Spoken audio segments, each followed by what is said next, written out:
विद्यार्थी मित्रांनो, आज आपण आपल्या अभ्यासक्रमातील राष्ट्रीय उत्पन्नाच्या विविध संकल्पना या महत्त्वाचा जो घटक आहे, या घटकावर आपण चर्चा करणार आहोत. मागच्या तासामध्ये मी राष्ट्रीय उत्पन्न म्हणजे काय, राष्ट्रीय उत्पन्नाच्या विविध व्याख्यांचा आपण मागच्या लेक्चरमध्ये अभ्यास केला. त्याचबरोबर राष्ट्रीय उत्पन्नाची काही वैशिष्ट्ये पाहिली आणि त्यावरून आपल्याला राष्ट्रीय उत्पन्न म्हणजे काय हे कळले असेल. तर राष्ट्रीय उत्पन्न म्हणजे एका वर्षाच्या कालावधीमध्ये किंवा एका विशिष्ट कालावधीमध्ये देशात उत्पादन केल्या जाणाऱ्या अंतिम वस्तू व सेवा यांचे पैशातील मूल्य म्हणजे राष्ट्रीय उत्पन्न होय. ही एक सर्वसाधारण व्याख्या आपण पाहिलेली आहे. त्याचबरोबर काही अर्थशास्त्रज्ञांच्या व्याख्या मी तुमच्यासमोर मांडण्याचा प्रयत्न केला होता. मग त्याच्यामध्ये डॉक्टर मार्शल असेल, प्राध्यापक पिगू असतील, फिशर असतील किंवा मग राष्ट्रीय उत्पन्न समितीची व्याख्या असेल, अशा विविध व्याख्या मी तुमच्यासमोर मांडलेल्या आहेत. तर त्याचं देखील लिखाण आपण ज्यावेळेस हा प्रश्न लिहिणार आहे तर सुरुवातीला प्रस्तावना आली पाहिजे आणि त्या प्रस्तावनेमध्ये आपण राष्ट्रीय उत्पन्न म्हणजे काय ते लिहिलं पाहिजे आणि राष्ट्रीय उत्पन्न लिहिल्यानंतर राष्ट्रीय उत्पन्नाचं महत्त्व आपल्याला थोडक्यात प्रस्तावनेमध्ये सांगता आलं पाहिजे आणि त्यानंतर राष्ट्रीय उत्पन्नाच्या काही व्याख्या आहेत त्या लिहून थोडक्यात त्याचं वर्णन आपण या ठिकाणी केलं पाहिजे आणि त्यानंतर आपण मग राष्ट्रीय उत्पन्नाच्या काही संकल्पना आहेत त्या आपण मांडल्या पाहिजे. तर आज आपण राष्ट्रीय उत्पन्नाच्या ज्या काही विविध संकल्पना आहेत त्या संकल्पना या ठिकाणी अभ्यासण्याचा प्रयत्न करूया. आता यामध्ये काही प्रमुख संकल्पना, 3 प्रमुख संकल्पना आहेत आणि इतर काही संकल्पना आहेत. तर प्रमुख 3 संकल्पना ह्या अत्यंत महत्त्वाच्या आहेत, त्या देशाच्या राष्ट्रीय उत्पन्नाशी संबंधित आहेत आणि त्या संकल्पना हा बऱ्याचशा वेळी आपण त्याचा वापर करत असतो. तर त्यामधील पहिली जी संकल्पना आहे ती म्हणजे स्थूल देशांतर्गत उत्पादन. पहिली संकल्पना काय आहे? स्थूल देशांतर्गत उत्पादन. यालाच आपण ग्रॉस डॉमेस्टिक प्रोडक्ट असे म्हणत असतो. आता व्याख्या तुम्ही का व्यवस्थित समजून घेणं गरजेचं आहे. तिन्ही संकल्पनांमध्ये फारसा फरक नाही आहे, थोडा थोडा फरक आहे आणि तो फरकच फक्त आपण जाणून घ्यायचा आहे. तो फरक एकदा तुमच्या लक्षात आला की तुम्हाला नक्की या कन्सेप्ट सहजरित्या मांडता येऊ शकतात. आता पहिली जी संकल्पना आहे ती काय आपण इथं मांडलेली आहे की स्थूल देशांतर्गत उत्पादन. याला ग्रॉस डॉमेस्टिक प्रोडक्ट असे म्हणत असतो.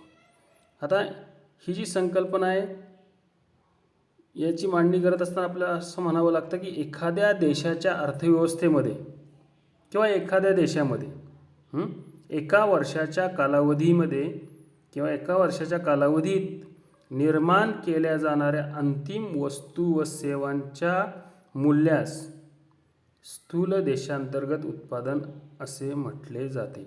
जसं आपण राष्ट्रीय उत्पन्नाची व्याख्या केलेली आहे की नाही, त्याच पद्धतीची ही व्याख्या आहे. आता फरक काय जाणून ठेवायचा आहे किंवा ह्याचं स्थूल देशांतर्गत उत्पादन म्हणजे ह्याचं वैशिष्ट्य काय नक्की असलं पाहिजे, तर त्या व्याख्येमध्येच आहे की एखाद्या देशाच्या अर्थव्यवस्थेमध्ये, म्हणजे एखाद्या देशात म्हणायचं आहे आपल्याला, एखाद्या देशात किंवा एखाद्या देशाच्या अर्थव्यवस्थेमध्ये एका वर्षाच्या कालावधीत निर्माण केल्या जाणाऱ्या सर्व वस्तू व सेवांचे मूल्य म्हणजे देशांतर्गत उत्पादन होय. आता याच्यामध्ये एका देशाच्या अर्थव्यवस्थेमध्ये किंवा एखाद्या देशात, तर एकच गोष्ट सर्वांनी लक्षात ठेवायची की स्थूल देशांतर्गत उत्पादन म्हणजे काय की देशात निर्माण केल्या जाणाऱ्या वस्तू, म्हणजे आपल्या देशात. आता भारतामध्ये असेल तर भारताचे जो क्षेत्रफळ आहे त्या क्षेत्रफळामध्ये कुठल्याही राज्यामध्ये जे काही उत्पादन घेतलं जात असेल तर ते उत्पादन आपण स्थूल देशांतर्गत उत्पादनामध्ये मोजतो. ही गोष्ट लक्षात ठेवायची. म्हणजे या ठिकाणी जर परकीय काही व्यक्ती असतील त्यांनी येऊन जरी आपल्या देशामध्ये उत्पादन घेतलं असेल तर त्याचाही समावेश आपण स्थूल देशांतर्गत उत्पादनामध्ये करतो. म्हणजे देशात आपल्या जे काही उत्पादन होत आहे त्या सर्व वस्तू आणि सेवांचं मूल्य ज्यावेळेस आपण मोजतो तर त्याला स्थूल देशांतर्गत उत्पादन असं म्हणायचं. मग ते परकीय व्यक्तीने आपल्या देशात येऊन केलेलं उत्पादन असेल त्याचाही समावेश आपण स्थूल देशांतर्गत उत्पादनामध्ये केला पाहिजे. आपल्या देशामधील जे काही व्यक्ती आपल्याच देशात उत्पादन घेतात म्हणजे भारतातच, तर त्याचा समावेश आपण आपल्या देशाच्या स्थूल देशांतर्गत उत्पादनामध्ये मोजला पाहिजे. मात्र यामध्ये जर आपल्या देशातील काही व्यक्ती परदेशामध्ये गेले असतील आणि तिथं जर काही उत्पादन घेतलं असेल तर ते आपण स्थूल देशांतर्गत उत्पादनामध्ये मोजत नाही. कारण ते आपल्या क्षेत्रफळामध्ये घेतलेलं आहे का किंवा आपल्या देशामध्ये ते उत्पादन घेतलेलं आहे का, नाही. म्हणूनसाठी आपण त्याचा समावेश आपल्या स्थूल देशांतर्गत उत्पादनामध्ये करत नाही, कारण ते बाहेरच्या देशामध्ये घेतलेलं आहे. तर सर्वांनी एक गोष्ट लक्षात ठेवायची की स्थूल देशांतर्गत उत्पादन म्हणजे एखाद्या देशाच्या अर्थव्यवस्थेमध्ये किंवा एखाद्या देशात एका वर्षाच्या कालावधीमध्ये उत्पादन केल्या जाणाऱ्या अंतिम वस्तू आणि सेवांचं मूल्य म्हणजे स्थूल देशांतर्गत उत्पादन होय. म्हणजे यामध्ये आपण परकीय व्यक्तीने आपल्या देशात घेतलेलं उत्पादन असेल ते मोजतो, मात्र आपल्या देशातील व्यक्तींनी जर परदेशामध्ये काही उत्पादन घेतलं असेल तर ते मोजत नाही. तर या ठिकाणी आपल्याला असं मांडता येईल की स्थूल देशांतर्गत उत्पादन म्हणजे काय, तर स्थूल देशांतर्गत उत्पादन बरोबर देशात उत्पादन झालेल्या वस्तू व सेवा अधिक आपल्या देशातून काही निर्यात आपण करत असोल ते, आणि त्याच्यातून आपण आयात वजा केल्यानंतर स्थूल देशांतर्गत उत्पादनाची आकडेवारी येते. मला वाटते सर्वांना समजलं असेल की स्थूल देशांतर्गत उत्पादन म्हणजे आपल्या देशात घेतलं जाणारं उत्पादन होय. त्यानंतर दुसरी संकल्पना आहे स्थूल राष्ट्रीय उत्पादन. आता स्थूल राष्ट्रीय उत्पादन याला ग्रॉस नॅशनल प्रोडक्ट असे म्हणतो आपण इंग्रजीमध्ये. आता ह्याची व्याख्या आपल्याला करायची झाली तर कशी करू आपण, की स्थूल राष्ट्रीय उत्पादनाला याला आपण स्थूल राष्ट्रीय उत्पादन जे आहे त्याला आपण स्थूल राष्ट्रीय उत्पन्न असं देखील म्हणतो किंवा एकूण राष्ट्रीय उत्पन्न असे देखील म्हणतो. म्हणजे देशाचं उत्पन्न ज्यावेळेस आपण मोजतो तर याची व्याख्या आपल्याला असं करता येते की एका वर्षाच्या कालखंडात देशातील श्रम, भांडवल आणि इतर सामग्रीच्या साहाय्याने उत्पादन केलेल्या अंतिम वस्तू व सेवांचे पैशातील मूल्य म्हणजे स्थूल राष्ट्रीय उत्पन्न होय. आता दोन्ही व्याख्येमधील फरक बघा कसा आहे. आपल्या सुरुवातीला जी कन्सेप्ट आपण पाहिली स्थूल देशांतर्गत, आणि याच्यामध्ये फरक काय आहे की एका वर्षाच्या कालखंडात देशातील श्रम, भांडवल व इतर सामग्री म्हणजे देशातील श्रम, भांडवल आणि इतर सामग्रीच्या साहाय्याने उत्पादन केलेल्या अंतिम वस्तू व सेवांचे मूल्य म्हणजे स्थूल राष्ट्रीय उत्पन्न. म्हणजे देशातील जे काही श्रमिक असतील, भांडवल असेल, इतर साधनसामग्री असेल, म्हणजे त्याचा वापर आपल्या देशात केला असेल तरी देखील आपण स्थूल राष्ट्रीय उत्पन्नामध्ये मोजतो, आणि त्याचा वापर परदेशामध्ये केला असेल तरी देखील त्याचा समावेश आपण कशामध्ये करतो, स्थूल राष्ट्रीय उत्पादनामध्ये करतो. म्हणजे आपल्या देशातील व्यक्तींनी आपल्या देशात केलं असेल उत्पादन त्याचाही समावेश आपण स्थूल राष्ट्रीय उत्पादनात करतोय, आणि जर आपल्या देशातील काही व्यक्ती परदेशात गेले असतील, तिथं काही उत्पादन घेतलं असेल, परदेशात काही नोकरी करत असेल, तिथून काही उत्पन्न घेतलं असेल तर त्याचाही समावेश आपण स्थूल राष्ट्रीय उत्पादनामध्ये करतोय.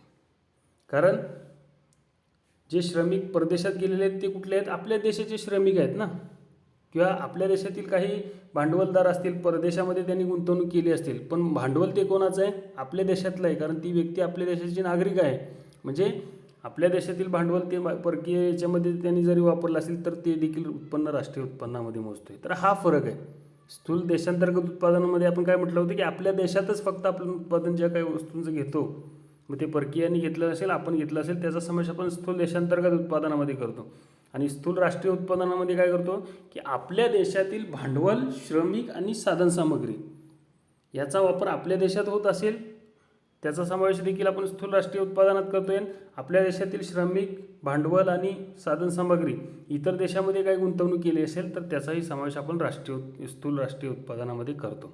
त्याचबरोबर आता याच्यातून वजा काय करतो आपण, जर परकीय व्यक्तींनी आपल्या देशात जर काही उत्पन्न मिळवलं असेल तर ते आपल्या देशाच्या स्थूल राष्ट्रीय उत्पादनात मोजत नाही.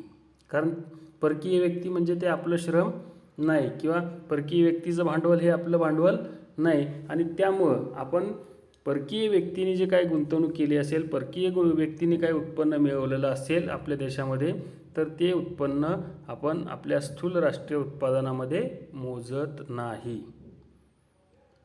तसेच स्थूल राष्ट्रीय उत्पन्नात अंतस्थित वस्तूंच्या मूल्याचा समावेश केला जात नाही. स्थूल राष्ट्रीय उत्पन्नात अंतस्थित वस्तूच्या मूल्याचा समावेश केला जात नाही. म्हणजे फक्त इथं आपण काय करतो की अंतिम वस्तूंचंच मूल्य विचारात घेतो. जसं आपण मागे पाहिलेलं आहे की एकच वस्तू 2 वेळा मोजली जाऊ नये म्हणूनसाठी काय करतो आपण, फक्त अंतिम वस्तू जी असेल तीच वस्तू या ठिकाणी मोजत असतो. तर अशा पद्धतीने आपल्याला सर्वांना समजलं असेल की स्थूल राष्ट्रीय उत्पादन म्हणजे काय.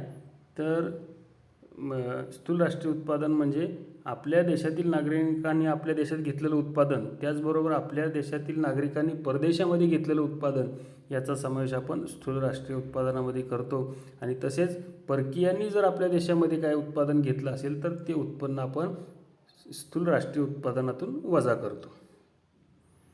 यानंतर पुढील महत्त्वाची संकल्पना तिसरी जी आहे की निव्वळ राष्ट्रीय उत्पादन. आता निव्वळ राष्ट्रीय उत्पादन म्हणजे काय, तर एका वर्षाच्या कालखंडात अर्थव्यवस्थेत उत्पादन होणाऱ्या अंतिम वस्तू व सेवांचे एकूण मूल्य जे असेल त्या मूल्यातून झीज खर्च वजा केल्यानंतर मिळणारे एकूण उत्पन्न म्हणजे निव्वळ राष्ट्रीय उत्पन्न होय. किंवा याला आपण असं देखील म्हणू शकतो की स्थूल राष्ट्रीय उत्पन्नातून झीज खर्च वजा केल्यास येणारे उत्पन्न म्हणजे निव्वळ राष्ट्रीय उत्पादन होय किंवा निव्वळ राष्ट्रीय उत्पन्न होय. त्याचं सूत्ररूपाने असं देखील आपल्याला मांडणी करता येऊ शकते की निव्वळ राष्ट्रीय उत्पादन बरोबर स्थूल राष्ट्रीय उत्पादन वजा घसारा असं देखील लिहिता आपल्याला येऊ शकतं. म्हणजे निव्वळ राष्ट्रीय उत्पादन म्हणजे काय, तर स्थूल राष्ट्रीय उत्पादनातून घसारा वजा केल्यानंतर जे उत्पन्न शिल्लक राहते त्याला आपण निव्वळ राष्ट्रीय उत्पादन असे म्हणत असतो. तर अशा पद्धतीने या 3 प्रमुख संकल्पना आपण मांडतो. त्यानंतर इतर काही संकल्पना आहेत त्याच्या संदर्भामध्ये देखील आपण या ठिकाणी आज चर्चा करतोय. त्यानंतरची एक संकल्पना आहे की चालू किमतीनुसार राष्ट्रीय उत्पन्न. आता ज्यावेळेस राष्ट्रीय उत्पन्न मोजत असताना चालू वर्षातील किमतींचा आपण विचार करतो किंवा चालू वर्षामध्ये ज्या काही किमती आहेत त्या किमतीनुसार ज्यावेळेस आपण राष्ट्रीय उत्पन्नाचं मोजमाप करत असतो त्याला आपण चालू किमतीनुसार राष्ट्रीय उत्पन्न असे म्हणतो. म्हणजे सध्या अस्तित्वात असणाऱ्या ज्या काही किमती आहेत, म्हणजे ज्या वर्षामध्ये आपण राष्ट्रीय उत्पन्न मोजतोय त्याच वर्षातील वस्तूच्या किमतीनुसार ज्यावेळेस आपण राष्ट्रीय उत्पन्न मोजतो त्यावेळेस त्याला आपण चालू किमतीनुसार राष्ट्रीय उत्पन्न असे म्हणतो. म्हणजे बाजारात जी काय अस्तित्वात असणारी किंमत असेल त्या किमतीनुसार आपण राष्ट्रीय उत्पन्न ज्यावेळेस मोजतो त्याला आपण चालू किमतीनुसार राष्ट्रीय उत्पन्न असे म्हणतो. अतिशय सोपं आहे बघा की चालू किमतीनुसार राष्ट्रीय उत्पन्न म्हणजे काय, तर ज्या वर्षी आपण राष्ट्रीय उत्पन्न मोजतोय त्या वर्षामध्ये अस्तित्वात असणारी किंमत विचारात घेऊन ज्यावेळेस राष्ट्रीय उत्पन्न आपण मोजतो त्याला आपण चालू किमतीनुसार राष्ट्रीय उत्पन्न असे म्हणतो. यानंतर पुढची संकल्पना आहे स्थिर किमतीनुसार राष्ट्रीय उत्पन्न. आता स्थिर किमतीनुसार राष्ट्रीय उत्पन्न म्हणजे काय नक्की, बऱ्याचशा वेळा आपण स्थिर किमती फारशा नसतात कारण किंमत ही कधीच स्थिर नसते, त्याच्यामध्ये बदल होत असतो. परंतु हा बदल जर सौम्य स्वरूपाचा असेल म्हणजे थोड्याफार प्रमाणामध्ये असतो तर त्याला आपण स्थिर किमतीनुसार बदल असे म्हणत असतो. म्हणजे बऱ्याचशा वेळी आपल्याला राष्ट्रीय उत्पन्न मोजत असताना आधार वर्ष विचारात घेऊन किंवा मूळ वर्ष विचारात घेऊन राष्ट्रीय उत्पन्न मोजलं जातं. म्हणजे मूळ वर्ष म्हणजे काय की ज्या वर्षामध्ये वस्तू आणि सेवांच्या किमतीमध्ये फारसा बदल झालेला नसतो त्याला आपण मूळ वर्ष असे म्हणत असतो. म्हणजे त्याच्यामध्ये वस्तू आणि सेवांची किमती फारशा बदललेल्या नाही. थोडाफार बदल अपेक्षित असतो, परंतु जास्त चढ उतार किमतीमध्ये झालेला नसतो. मग अशा वेळी सरकार मूळ वर्ष जाहीर करते आणि त्या मूळ वर्षाच्या आधारावर आपण प्रत्येक वर्षाचं राष्ट्रीय उत्पन्नाचे मोजमाप करत असतो. तर ज्यावेळी राष्ट्रीय उत्पन्न मोजत असताना मूळ वर्षाचा आधार घेऊन राष्ट्रीय उत्पन्न मोजले जाते, त्यास आपण स्थिर किमतीनुसार राष्ट्रीय उत्पन्न असे म्हणतो.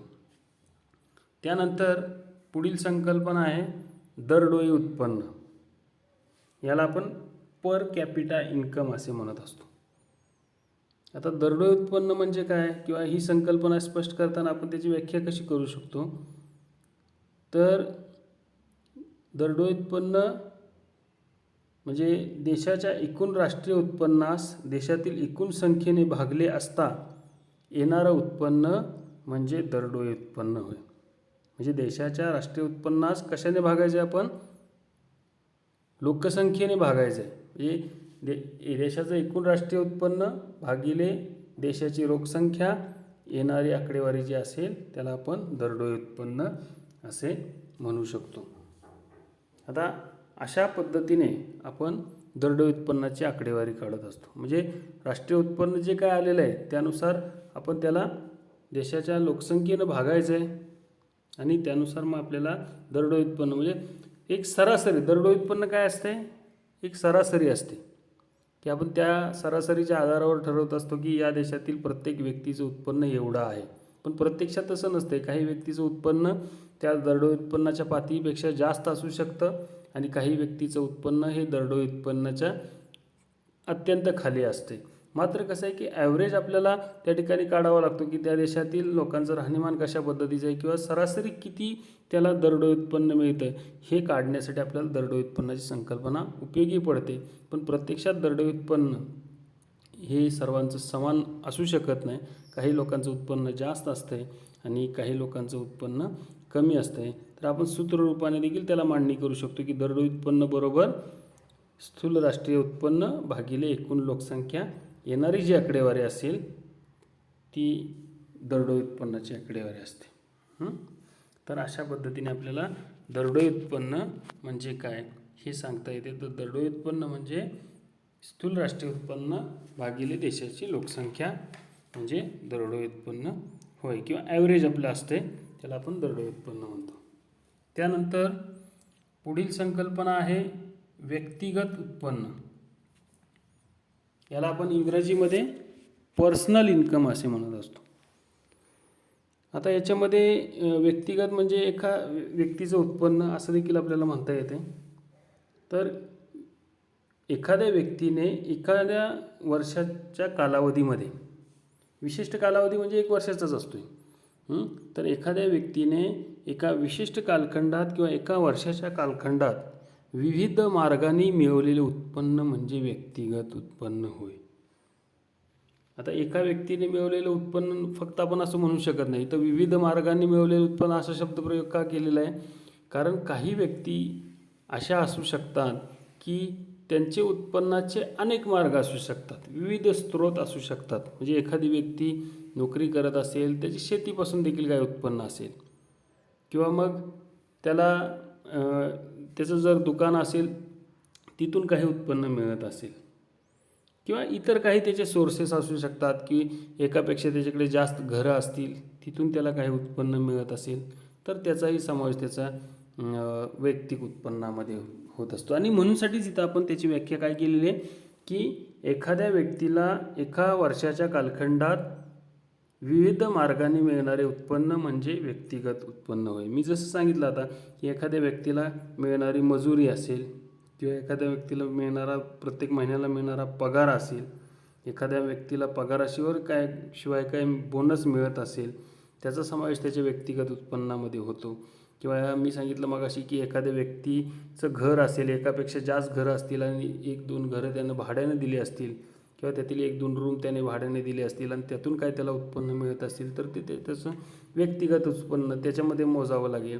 त्याचबरोबर एखाद्या व्यक्तीची शेती असेल, तिथून काही त्याला उत्पन्न मिळत असेल तर ते त्याचं व्यक्तिगत उत्पन्न म्हणावं लागेल. किंवा एखाद्या व्यक्तीचं काही दुकान असेल, तिथून काही त्याला उत्पन्न मिळत असेल तर ते त्याचं व्यक्तिगत उत्पन्न म्हणावं लागेल. किंवा एखाद्या व्यक्तीचं काही शेअर्स कुठं असतील, त्याला तिथे काही लाभांश मिळत असतील तर ते त्याचा समावेश त्याच्या व्यक्तिगत उत्पन्नामध्ये होत असतो. तर अशा पद्धतीने विविध मार्ग, म्हणजे एखादा बेकार असेल, त्याला बेकारी भत्त्यातून काही उत्पन्न मिळत असेल तर ते त्याचं व्यक्तिगत उत्पन्न असेल.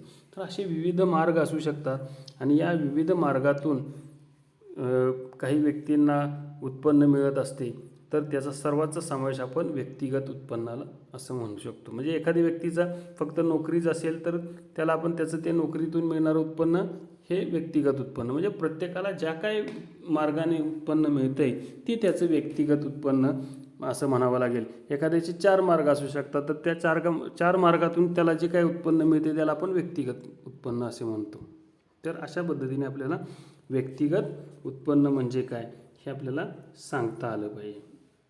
आता बऱ्याचशा वेळी काय असतं की बेकारी भत्ता असतोय किंवा निवृत्ती वेतन असेल, म्हणजे निवृत्त झाल्यानंतर त्यांना निवृत्ती वेतन दिलं जातं, अपघात विमा असेल किंवा काही उत्पन्न, अशा विविध, म्हणजे तिथं काम न करता त्यांना उत्पन्न मिळत असते. तर अशा जे काही उत्पन्न असते त्याला आपण संक्रांत उत्पन्न असे म्हणतो. म्हणजे इथं कुठल्याही वस्तूचं उत्पादन न घेता त्यांना त्याचा मोबदला मिळत असतो आणि त्यामुळे त्याला आपण संक्रांत उत्पन्न असे म्हणतो. म्हणजे इथं तो व्यक्ती काही श्रम न करता त्या ठिकाणी त्याला पैसे मिळतात, त्यामुळे त्याला आपण संक्रांत उत्पन्न असे म्हणतो. तर अशी देखील गोष्ट आपल्याला लक्षात ठेवावी लागेल. यानंतर आपण शेवटची संकल्पना या ठिकाणी अभ्यासूया, व्ययशक्य उत्पन्न. याला आपण डिस्पोजेबल इन्कम असे म्हणतो. आता व्ययशक्य उत्पन्न याची व्याख्या आपल्याला करता येऊ शकते की व्यक्तींना मिळणाऱ्या उत्पन्नाचा जो भाग त्याला प्रत्यक्षात खर्च करता येतो त्याला किंवा त्यास व्ययशक्य उत्पन्न असे म्हणतात. म्हणजे एखाद्या व्यक्तीला जो काय उत्पन्न मिळते त्या उत्पन्नापैकी जो भाग तो प्रत्यक्षात त्याला खर्च करता येऊ शकतो त्याला आपण व्ययशक्य उत्पन्न म्हणायचं किंवा त्याला खर्चशक्य उत्पन्न असे म्हटलं जातं. याला विनियोग उत्पन्न असं देखील म्हटलं जातं. व्यययोग्य उत्पन्न म्हणजे विनियोगासाठी वापरता येईल एवढं उत्पन्न, खर्चासाठी वापरता येईल एवढं उत्पन्न.